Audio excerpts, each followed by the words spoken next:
à la conférence internationale sur la Libye qui devrait être l'occasion de mobiliser les efforts de la communauté internationale, en vue de mettre fin à la crise dans ce pays. Depuis le début de cette crise, l'Algérie n'a eu de cesse de prôner la non-ingérence dans les affaires internes de la Libye, et d'appeler les parties en conflit au dialogue, pour parvenir à une solution politique, à long terme.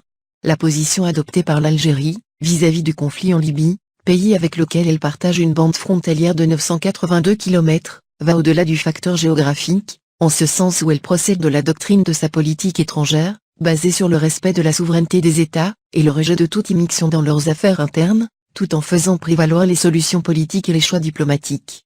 Ces pays qui s'ingèrent en Libye. Soutenus politiquement, militairement et financièrement par la Russie, la France, les États-Unis, l'Égypte, les Émirats arabes unis et l'Arabie saoudite, le maréchal a accaparé depuis l'offensive qu'il a lancée le 4 avril dernier de plus de 80% des territoires libyens. Il compte faire tomber l'ONIA par un ultime assaut contre Tripoli, qu'il bombarde depuis plusieurs mois. En dehors de l'Algérie, l'on relève que Berlin a accueilli, hier, les pays occidentaux et arabes qui s'ingèrent directement dans le conflit libyen notamment en soutenant Haftar.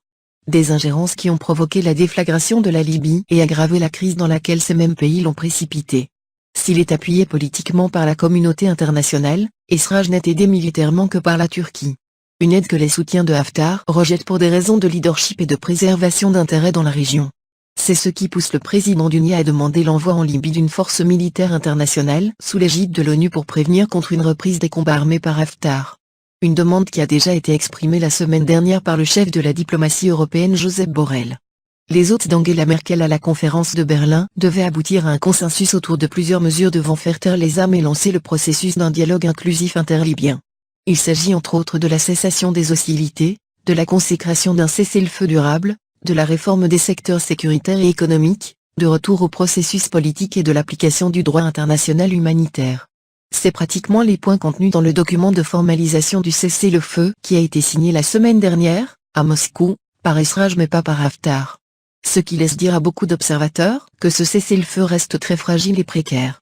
L'envoyé spécial de l'ONU a tenté de baliser les choses en annonçant, avant l'ouverture de la conférence, qu'il sera question pour les participants de mettre en place un comité de suivi de mise en œuvre de tout accord susceptible d'être conclu entre les belligérants libyens. Ceci, si ces derniers acceptent de se mettre autour d'une table pour dialoguer. Ghassan Salamé devait présenter à Berlin un plan dans ce sens puisqu'il a déclaré, hier, à la presse qu'il a une liste de 200 responsables libyens de divers horizons, rivaux dans leur ensemble, qui ont déjà donné leur accord pour amorcer un dialogue politique inclusif dont le premier round devrait être lancé très prochainement, à Genève. Entretient Tebboune Erdogan. Salamé pense alors que le comité en question où siégeraient certains pays présents à Berlin, devrait se réunir régulièrement pour examiner les avancées du dossier libyen sur le terrain. Il est avancé par les médias que 2 autres comités devraient être constitués pour suivre tout ce qui devrait être fait au plan militaire et économique en Libye. L'on rappelle que ni la Tunisie ni le Maroc n'étaient présents, hier, à Berlin. La présidence tunisienne a justifié son absence par le fait qu'elle a reçu une invitation tardive. L'on sait cependant qu'au plan politique, le président Kais Saied n'a pas le vent en poupe puisqu'il s'est fait rejeter le 10 janvier dernier le gouvernement de Habib Yemli qu'il avait nommé en novembre dernier. C'est l'Assemblée des représentants du peuple que préside Rachem Ghannouchi, chef du parti islamiste Ennahda qui l'a fait sous la pression des démocrates. La porte-parole du palais de Carthage a déclaré, il y a quelques jours que le président Saïed a prévu d'effectuer sa première visite officielle en Algérie mais il ne le fera pas avant de voir l'installation du gouvernement. Son refus d'aller à Berlin doit être lié à cette condition quand on sait que Habib Yemli avait 10 jours devant lui pour en revoir la composante et la présenter encore une fois à l'Assemblée. Le délai qui lui était imparti prend fin aujourd'hui. Pour sa part, le Maroc n'a même pas été convié à Berlin. Le MAE marocain a eu avant-hier à rappeler l'accord interlibyen qui a été signé en 2015 à Skhirat et s'est étonné par cette exclusion de son pays. La crise libyenne est en premier la souffrance d'un peuple.